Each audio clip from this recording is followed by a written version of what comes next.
Hello guys, ഇന്നും ഒരു travel വ്ലോഗാണ്. Salalah to Mughsail. പോകുന്ന വഴിക്ക് കാണാൻ സാധിക്കുന്നത് ഇതുപോലത്തെ നല്ല വരണ്ട പ്രദേശങ്ങളും പിന്നെ ജബല്, പിന്നെ നമ്മുടെ ഒട്ടകങ്ങളൊക്കെയാണ്. പുല്ലൊക്കെ തേടി അവർ റോഡ് സൈഡിലേക്ക് എത്തി തുടങ്ങി. ഒരുപാട് ദൂരത്തെ യാത്രയുണ്ട്. ഇടയ്ക്കിടയ്ക്ക് ഈ കാണുന്ന ഈ പച്ചപ്പൊക്കെ നമുക്ക് നല്ലോണം നമ്മുടെ മനസ്സിന് ഭയങ്കര കുളിർമ തോന്നും. കാരണം നമുക്കിവിടെ ഇങ്ങനെയൊന്നും കാണാൻ സാധിക്കില്ല. യാത്രക്ക് ഇങ്ങനെ ഇതുപോലെയൊക്കെ എവിടെയെങ്കിലും പോകുമ്പോഴാണ് ഇതുപോലെയുള്ള പച്ചപ്പും കാര്യങ്ങളൊക്കെ കാണാൻ സാധിക്കുന്നത്. പിന്നെ റോഡിലൂടെ നീങ്ങുന്ന ഒട്ടകങ്ങളെയും അങ്ങനെ കുറേ ദൂരം യാത്ര ചെയ്ത് ഞങ്ങളുടെ ഡെസ്റ്റിനേഷനിലെത്തി, മുക്സയിൽ. താഴെ വണ്ടി പാർക്ക് ചെയ്തിട്ട് കുറച്ച് ദൂരം ഇങ്ങോട്ട് നടന്നു പോരാനുണ്ട്.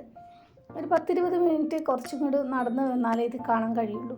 ഇതെന്ന് പറയുന്നത് നമ്മുടെ ഈ ബീച്ച്, നീല കളറുള്ള നല്ല മനോഹരമായ ബീച്ചിന് മുകളിൽ ഈ പാറക്കെട്ടാണ്. ഈ പാറക്കെട്ടിൽ കുറച്ചും കൂടി മുന്നോട്ട് വെള്ളത്തിലേക്ക് നല്ലോണം അങ്ങോട്ട് കുറച്ചുകൂടി ദൂരം മുന്നോട്ട് നിൽക്കുന്നുണ്ട്. പക്ഷേ ഇതിൻ്റെ അടിഭാഗം ഒരു അറ പോലെയാണെന്ന്. അറയെന്ന് വെച്ചാൽ ഉള്ളിലേക്ക് ഭയങ്കര സ്പേസ് ഉണ്ട്.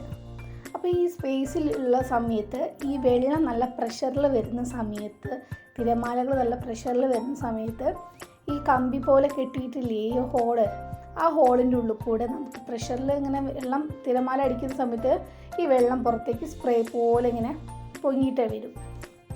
നല്ല ഭംഗിയാണ് കാണാൻ. കാരണം നല്ല പ്രഷർ വരുന്നത് അല്ലെങ്കിൽ നല്ല തിരമാല വരുന്ന സമയത്ത് ഒരുപാട് വെള്ളം ഇങ്ങനെ പുറത്തേക്ക് വരും. കാണാൻ എന്ത് ഭംഗിയാണെന്നറിയോ? ഇഷ്ടംപോലെ ആൾക്കാർ കാണാൻ വരുന്നുണ്ട് അവിടെ.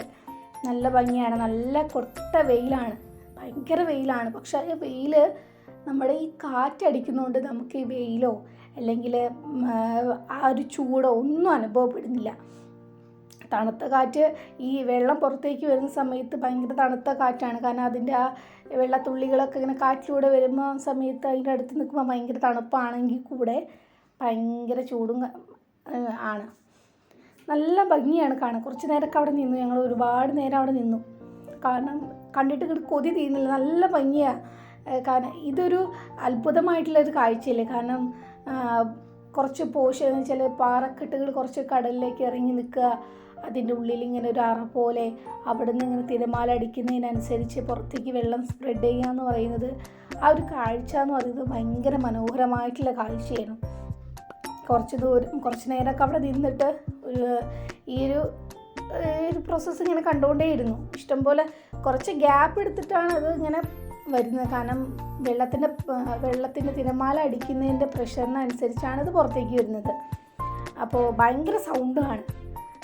അപ്പോൾ ഈ തിരമാല അടിക്കുന്നതിനനുസരിച്ച് ഭയങ്കര സൗണ്ടാണ്. അപ്പോൾ സൗണ്ട് കേൾക്കുമ്പോൾ തന്നെ നമുക്ക് പേടിയാവും. അപ്പോൾ എപ്പോഴെങ്കിലും നിങ്ങൾ സലാല വരികയാണെങ്കിൽ സ്ഥലം ഒന്നും വിസിറ്റ്